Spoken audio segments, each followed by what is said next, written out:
बीवी से झगड़ा, किस बात पे हुआ झगड़ा, क्या वजह थी झगड़े की। बिस्मिल्लाहिर्रहमानिर्रहीम। मेरा नाम डॉक्टर अब्दुल अजीज़ हसन है। आज रेफ्रिजरेटर में बर्फ़ ज़्यादा जमा हो गई तो वो बर्फ़ निकालनी थी। अब बर्फ़ निकालने के लिए जो है मिसेस ने कहा कि भाई ये जो है ना बर्फ़ निकालने के लिए ये वाला इसके थ्रू बर्फ़ निकालें। मैंने कहा नहीं, मैं तो छुरी के थ्रू बर्फ़ निकालूंगा, छुरी से बर्फ़ ज़्यादा सही निकलेगी। बिल आखिर बात होते होते बात यहाँ आई कि मिसेस ने कहा कि भाई ये जो मैनुअल है, ये जो रेफ्रिजरेटर बनाने वालों कंपनी ने जो मैनुअल दिया है उसमें लिखा है कि आपको इससे बर्फ़ हटानी है, छुरी से बर्फ़ ना हटाएं। तो बहरहाल यहाँ से जो ना एक बात जो मेरे जहन में आई या बात मेरे आइडिया आया वो ये आया कि रेफ्रिजरेटर जिस कंपनी ने बनाया उस कंपनी ने ये मैनुअल दिया कि भाई आप बर्फ़ हटानी है तो आप ये वाली चीज़ करें। इसके अलावा भी बहुत सारी इसमें डायरेक्शन लिखी हुई है। और जिस शख्सियत तो नहीं कह सकते, गलत वर्ड होगा, जिस मालिक कायनात ने इंसान को बनाया, इंसान को बनाने के साथ उन्होंने एक मैनुअल दिया जिसको हम कुरान पाक कहते हैं। उसके अंदर जब बहुत सारी चीज़ें लिखी हुई हैं, इंसान को किस तरह ज़िंदगी गुजारनी चाहिए, क्या ज़िंदगी गुजारने का तरीका होगा, कौन से कामात होंगे, कौन से काम हैं जो करने हैं, कौन से काम हैं जो नहीं करने। मजाल है कि हमारे मुसलमानों के लिए जो ना वो मैनुअल या वो कुरान पाक जिसके अंदर बहुत सारी चीज़ें लिखी हुई हैं उसको हम ऊपर हम अमल करें या उसको जो ना अकॉर्डिंगली ज़िंदगी गुजारें। हालांकि अगर देखा जाए, जैसे हमारे यहाँ अमूमन एक बात होती है कि जो ना मर्द हजरात अपनी नज़रों को जो ना वो नीचा नहीं रखते। हालांकि कुरान पाक में जो ना सिर्फ मर्दों के लिए हुक्म नहीं है कि मर्द जो है अपनी नज़रों को नीचा रखें, बल्कि औरतों के लिए भी जो ना हुक्म है कि वो पर्दा करें। तो अब जब एक तरफ हुक्म की वायोलेशन हो रही है और दूसरी तरफ भी वायोलेशन हो रही है, लेकिन एक तरफ की बात करना दूसरी तरफ की बात ना करना, ये बात जो है ना वो कुरान पाक के हिसाब से देखा जाए, उस मैनुअल के हिसाब से देखा जाए तो गलत है। ठीक है, दोनों तरफ गलत हो रहा है। अगर मर्द अपनी नज़रें नीची नहीं रख रहा तो औरत पर्दा भी नहीं कर रही।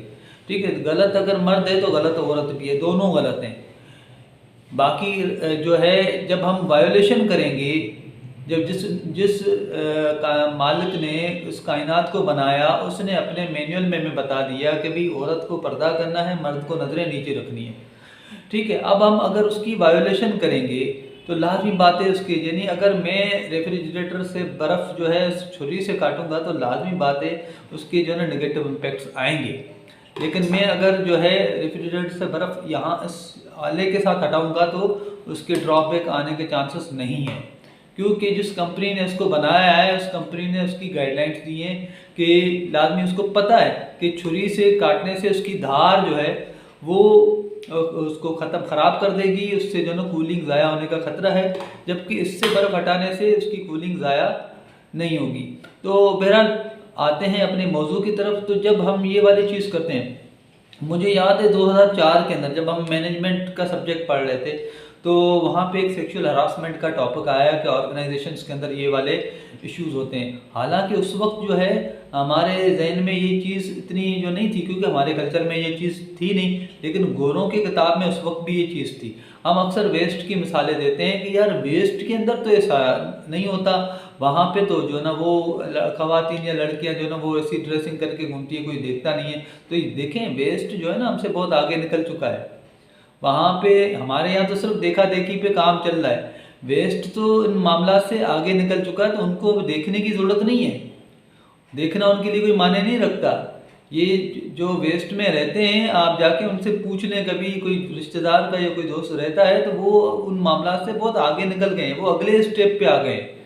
ठीक है, जिसके लिए अब ये वाला जो देखा देखी वाला मामला है अब उनके लिए कितनी अहमियत नहीं रखता। हमारे लोग तो अभी भी इस चीज़ पे गुजारा कर रहे हैं।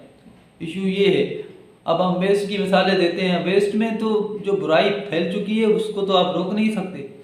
वेस्ट में जितने मेरी मालूमात है कि जो कोशिश होती है कि वेस्ट के अंदर जो तरबियत है बच्चों की वो यहाँ से करके जाएं, या जो है ना वहाँ जो है ना उनको ऐसा माहौल ना दें, ऐसी इस किस्म के वालिदैन से बातें सुनने को हमें मिली है। तो वेस्ट तो बहुत हमसे आगे निकल चुका है। अगर फाइनल जो है कंक्लूजन ये है कि हमें जो है अपने दीन इस्लाम यानी कुरान पाक के जो अहकामात हैं उसको अमल करने की ज़रूरत है मनोमन। उसके अंदर कोई वो नहीं है, ठीक है, क्योंकि मुसलमान का मकसद होता है कि हमने अपने आप को सरेंडर किया अल्लाह के अहकामात के आगे, ये मुस्लिम का मकसद है। जैसे कुरान पाक के अंदर जो है ना वो एक आयत का मफहूम है कि लोग कहते हैं कि तिजारत में भी वैसे ही मुनाफा है जैसे सूद में भी हम पैसों के ऊपर ज़्यादा पैसे लेते हैं। तो फिर आगे अल्लाह फरमाता है कि सूद को अल्लाह ने हराम करार दिया और तिजारत को हलाल करार दिया, तो अब उसमें कोई बहस की बात ही नहीं है।